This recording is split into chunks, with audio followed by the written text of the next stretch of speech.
Ես այլևս հիմնադրամի հետ առնչություն չունեմ, բայց ոչ մի նման բան չկա հիմա։ Տեսեք, բարբերաբար աուդիտ է արվում, աուդիտի արդյունքներ են ներկայացվում եւ այդ աուդիտի արդյունքների, ասենք նման որևէ բան տարբեր ձեռնարկություններում օդի գրուպի կազմում գտնվող չի հայտնաբերվել։ Հիմա երեք ինչու է այդպես ավտոմատավորներով մտան, մարդկանց հանեցին, ներեցեք, եթե կարելի է ես պատասխանեմ Ես կարծում եմ ակնհայտ է դա։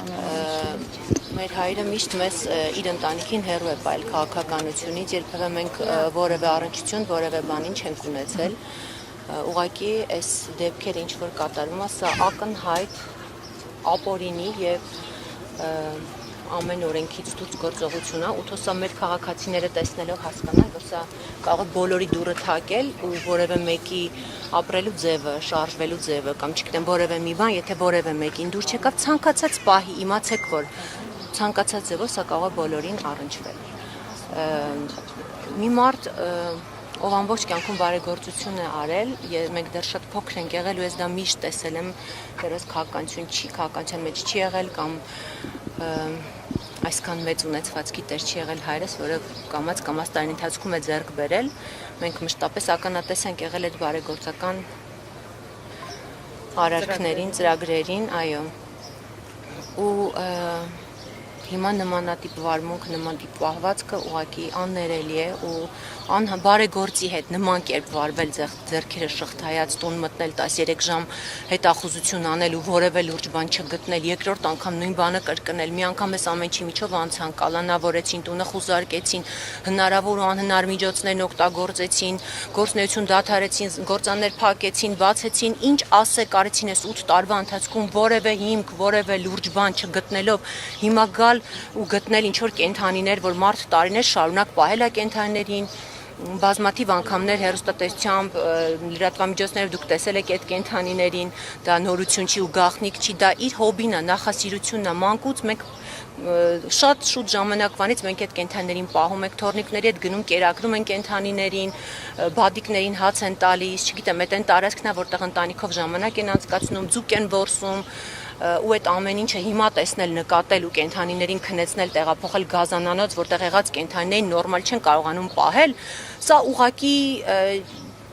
թող մարդիկ դատապարտեն, թող մարդիկ ուղեղ ունեն, վստահ են բոլորը բանական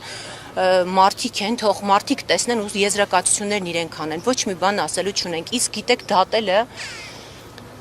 աստվածաշնչյան պատգամներով են առաջնորդվում, պատարակներ են գնում, սաղմոսներ են ասում, բայց քրիստոնյայի կյանքը դա ամենօրյա աշխատանքի, ամենօրյա ապրելու ձև է, ամենօրյա ապրելու ոճ է, ապրելու կերպ է, չես կարող ուրիշ բան խոսել, ուրիշ բան անել։ Ուզում ասել ուղղակի մարդը մարդուն չի կարող դատել։ Բոլորի դատավորը Աստված է, որ երկնքում նստած տեսնում է բոլորի արած գործերը ու ինչը ունի սկիզբ, Սողոմոն իմաստ ունի մատանու պատմությունը կարծում բոլորդ գիտեք, որ սա էլ կանցնի, վստահ եմ սա էլ է անցնելու, բայց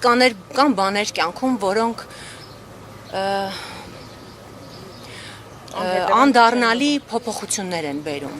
ուղղակի մեր սա էլ կանցնի, մենք այս դատական պրոցեսով անցել ենք, հայրս կալանքի մեջ եղել է մի ամիս, ամուսինս էլ էս պահին տնային կալանքի մեջ է, կանցնի, վստահ եմ ամեն ինչ կանցնի, մենք հանդուրժ կարողանալու ենք դիմակայել ու այս փորձությունն էլ անցնել, բայց բաներ կան, թող ժողովուրդը հասկանա, որ անդառնալի բաներ կարան լինեն մեր երկրում, մեր պետականության, մեր կրոնի, մեր մշակույթի փոփոխության մեջ, որ դրանք մենք երբևէ էլ հնարավոր է չկարողանանք վերականգնել, իսկ դրա ոնց որ հիմա մենք այս տոտալ անգրագիտության պտուղներն ենք քաղում, անարդարության պտուղներն ենք քաղում, սրա սերմերը տարիներ առաջ են տնկվել, այսպես ասած, իսկ հիմիկվա սերմերը, որ տնկվում են, սրա պտուղները մեր երեխաներն են քաղելու, ցավոք մի քանի տարի հետո, ուզում եմ բոլորս թափ լինեն, զգոն լինեն, ճիշտ մտածեն, ճիշտ ապրեն, դադարեն իրար քննադատելուց, դադարեն ձվի մեջ մազման գալուց, իսկ Աստված վերևն է, ես վստահ եմ, որ ամեն ինչ արդար է լինելու։ Շնորհակալություն։